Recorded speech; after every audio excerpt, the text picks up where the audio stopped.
नमः। श्री महावीराय नमः।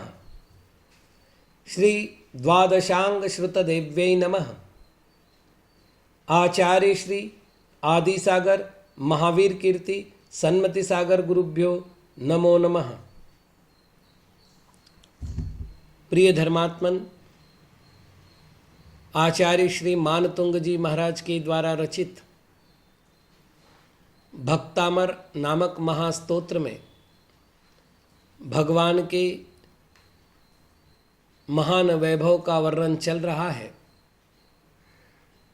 उस वैभव के वर्णन का उपसंहार करते हुए आचार्य महाराज लिखते हैं, इत्थं यथा तव विभूतिरभुजिनेन्द्र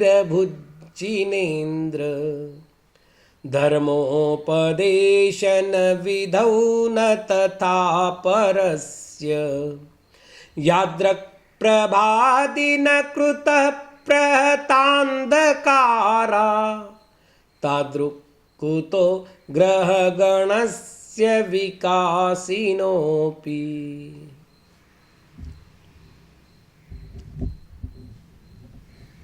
जिनेन्द्र, हे जिनेन्द्र, इत्थम इस प्रकार धर्म उपदेशन विधौ धर्मोपदेश के कार्य में यथा जैसी तव आपकी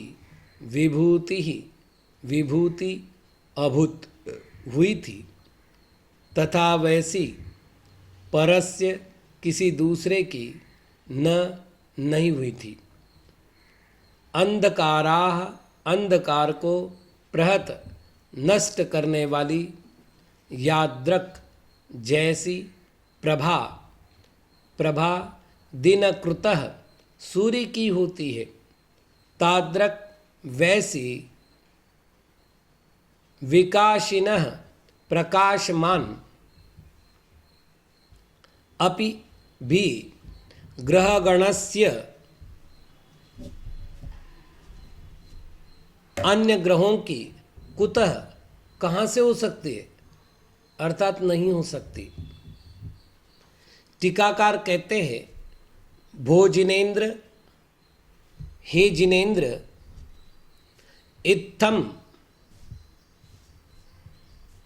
पूर्वोक्त प्रकारेण यथा धर्मोपदेशन विधौ, इत्थम पूर्वोक्त प्रकार से जैसे धर्मोपदेश के कार्य में तव तीर्थंकरस्य तव तीर्थंकर की विभूतिरभूत बभूव विभूति अभूत हुई थी, वैसी परस्य हरिहरादिषु विभूतिर्नाभूत परस्य हरिहरादि की विभूति नहीं हुई।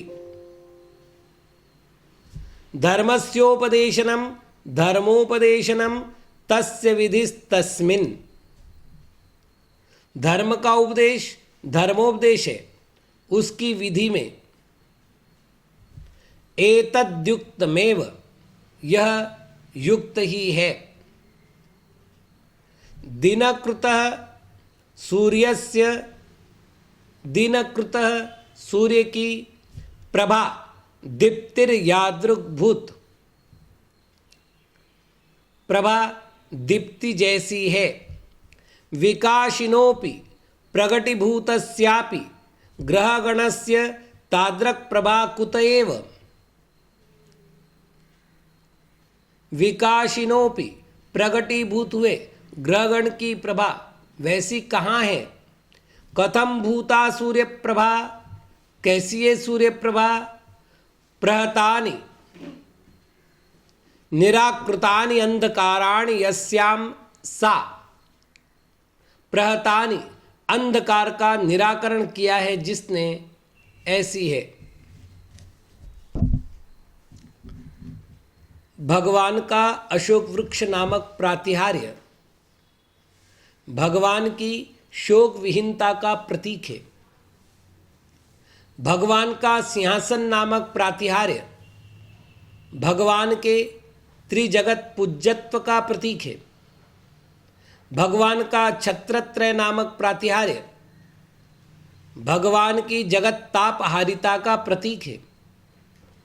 भगवान का चवर नामक प्रातिहार्य भगवान के कीर्ति का प्रतीक है। भगवान का दुंदुभी नामक प्रातिहार्य भगवान की जयवंतता का प्रतीक है। भगवान का पुष्पवृष्टि नामक प्रातिहार्य भगवान के दिव्य वैभव का प्रतीक है। भगवान का भामंडल नामक प्रातिहार्य भगवान के ज्ञान रूपी लक्ष्मी का प्रतीक है। भगवान का दिव्य ध्वनि नामक प्रातिहार्य भगवान के वचनातिशय का प्रतीक है। भगवान के चरण कमलों के नीचे रचे गए कमल भगवान की रिद्धि सिद्धि का प्रतीक है। इस प्रकार पूर्ववर्ती 9 पद्यों के माध्यम से भगवान के अपूर्व वैभव का वर्णन किया जा चुका है। अब उस वैभव के वर्णन का उपसंहार किया जा रहा है। इस पद्य के द्वारा भगवान के पास जिस प्रकार का वैभव है उस प्रकार के वैभव की अन्यत्र असंभवता का प्रदर्शन किया जा रहा है। यहाँ एक प्रश्न उपस्थित होता है कि भगवान के बाह्य वैभव का वर्णन करने के लिए इतने सारे पद्यों का निर्माण क्यों किया गया। 48 पद्यों में से 10 पद्य भगवान के बाह्य वैभव का वर्णन करने वाले हैं। भक्तामर स्तोत्र का परिशीलन किया जाए तो ज्ञात होता है कि भगवान के अंतरंग गुणों का वर्णन तो नहीं के बराबर हुआ है। बाह्य वैभव और संकट मोचकता का वर्णन अनेक सारे पद्यों के माध्यम से हुआ है। ऐसा क्यों? इसका उत्तर जानने के लिए भगवान शब्द के अर्थ को समझना आवश्यक है। भज धातु से घ प्रत्यय का संयोग करने पर भग शब्द का निर्माण होता है। यह शब्द पुल्लिंग में प्रयुक्त होता है।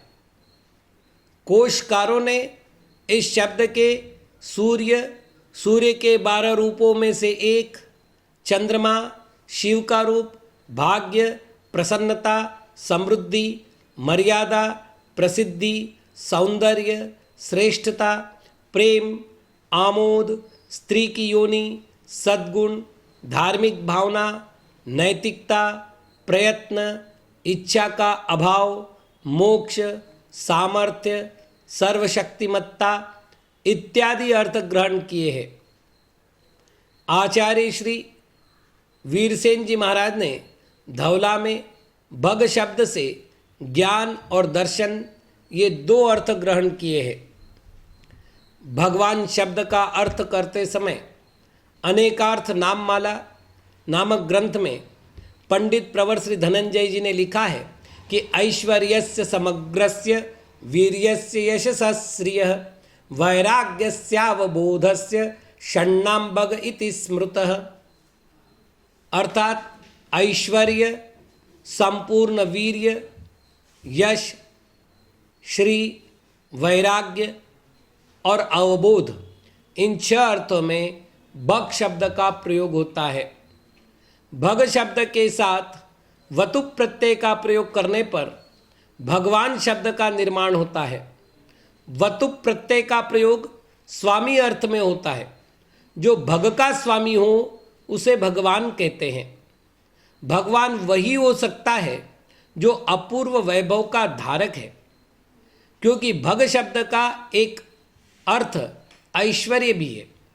भगवान की भगवत्तता को सिद्ध करने के लिए ही आचार्य देव ने इतने अधिक पद्यों के द्वारा उनका गुणानुवाद किया है। इस पद्य में पाया जाने वाला परस्य पद अतिशय महत्वशाली है। यहाँ प्रयुक्त हुआ परस्य शब्द समस्त अवीतरागी देवों के लिए आया है। संसार में सूर्य की ज्योति जिस प्रकार अंधकार को नाश करने में समर्थ होती है, उस प्रकार का सामर्थ्य विकसित ग्रह समूह में नहीं पाया जाता। उपर्युक्त दृष्टांत के द्वारा ऐसा जानना चाहिए कि जिस प्रकार का वैभव जिनेंद्र भगवान के पास है, वैसा वैभव संसार में अन्य किसी अवीतरागी धर्मोपदेशक के पास नहीं है। इस प्रकार भगवान के अपूर्व वैभव की चर्चा करने वाला ये श्रेष्ठतम काव्य पूर्ण हुआ। बस आज इतना ही।